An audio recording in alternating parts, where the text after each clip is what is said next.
रॅपुन्झेल. एका गावात जॉन आणि नेल नामक जोडपं राहत होतं.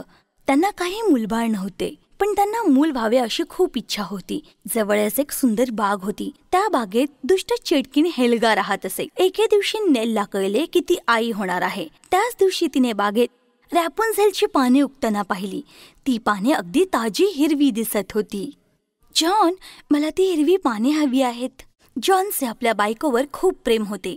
धोका दुर्लक्षित करून तो बायकोसाठी काही पाने आणायला गेला, पण पाने तोडताच त्याला दिसले की ती चेटकीण समोरच उभी आहे. तुझी हिम्मत कशी झाली माझे रॅपुन्झेल सोडण्याची? तुला याची शिक्षा मिळेलच. जॉनने तिला खूप समजावले की त्याच्या बायकोला ती पाने हवी आहेत. ती लवकरच आई होणार आहे हेही सांगितले. नको, माझ्यावर दया कर. ठीक आहे, तुला हवी तितकी पाने घे, पण लक्षात ठेव, तुला होणारे मूल मी घेऊन जाणार. जॉन इतका घाबरला होता की त्याने ते मान्य केले आणि मग नेल रोज रॅपुन्झेलची पाने खाऊ लागली. काही महिन्यांनी तिने एका सुंदर मुलीला जन्म दिला. दुसऱ्याच दिवशी हेल्गा तिथे आली आणि तिने मुलीवर आपला हक्क सांगितला. ही मुलगी माझी आहे. आपले वचन पाळण्यासाठी जॉनने दुःखी मनाने मुलीला हेल्गाला दिले. त्या चेटकिणीने तिचे नाव रॅपुन्झेल ठेवले. रॅपुन्झेल मोठी होऊन खूप सुंदर तरुणी झाली. ती 12 वर्षांची झाल्यावर हेल्गाने तिला दाट जंगलातल्या एका उंच मिनारावर कैद केले. त्या मिनाराला दारे किंवा जिना नव्हता, एक छोटीशी खिडकी मात्र होती. जेव्हा हेल्गाला तिथे जायचे असे तेव्हा ती रॅपुन्झेलला खालून हाक मारी. रॅपुन्झेल, तुझे केस खाली सोड. रॅपुन्झेलचे केस खूप लांब, घनदाट आणि सुंदर होते, जसे काही सोन्याचेच होते. हेल्गाचा आवाज ऐकताच रॅपुन्झेल आपली केस खाली सोडी. त्यांना धरून हेल्गा मिनारावर जात असे, पण ती रॅपुन्झेल बरोबर फक्त तिला अन्न पाणी देण्यापुरतीच राहत असे. त्या मिनारावर रॅपुन्झेल अनेक दिवस राहत होती. एके दिवशी एक उमदा राजकुमार त्या जंगलात आला. अचानक त्याने मधुर गाण्याचा आवाज ऐकला. तो आवाज मिनारावरून येत होता. तो मिनारा जवळ गेला, पण तो सुरेल आवाज बंद झाला आणि त्याला एक कर्कश आवाज ऐकू आला. रॅपुन्झेल, रॅपुन्झेल, तुझे केस खाली सोड.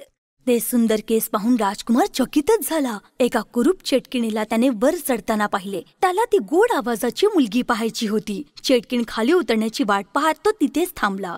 रॅपुन्झेल, तुझे केस खाली सोड. केस खाली येताच राजकुमार त्या आधारे वर चढला.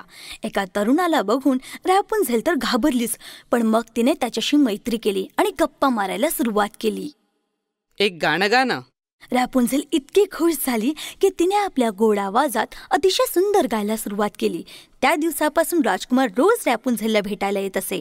रॅपुन्झेलवर त्याचे प्रेम जडले आणि त्याने तिला लग्नाची मागणी घातली. हो, मी तयार आहे. पण मी तुला खाली कसं नेऊ? खाली कसे उतरायचं ते मला माहित नाही. तू रोज रेशीम घेऊन येत जा.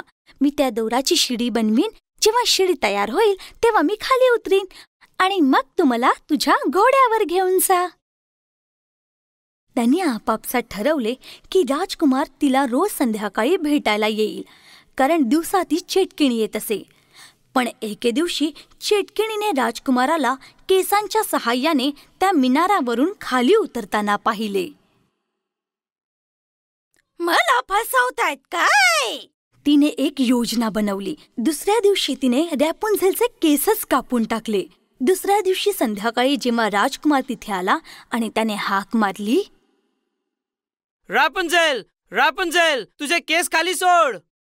केस तर खाली आले, पण वर जाऊन बघतो तर काय, रॅपुन्झेल ऐवजी ती चेटकीण उभी होती. आता तू रॅपुन्झेलला कधीही बघू शकणार नाहीस, कारण मी तुला आता ठार मारणार आहे. चेटकीण जोरात हसायला लागली, पण राजकुमार शूर होता. त्याने आपल्या तलवारीने त्या चेटकिणीला काही समजायच्या आतच तिला मारून टाकले. मग राजकुमार आणि रॅपुन्झेल त्याच केसांच्या आधारे खाली आले. लवकरच मोठ्या धूमधडाक्यात राजकुमाराने रॅपुन्झेलशी लग्न केले. रॅपुन्झेलचे आई वडीलही त्यांच्या महालात राहायला आले आणि ते सगळे सुखाने राहायला लागले.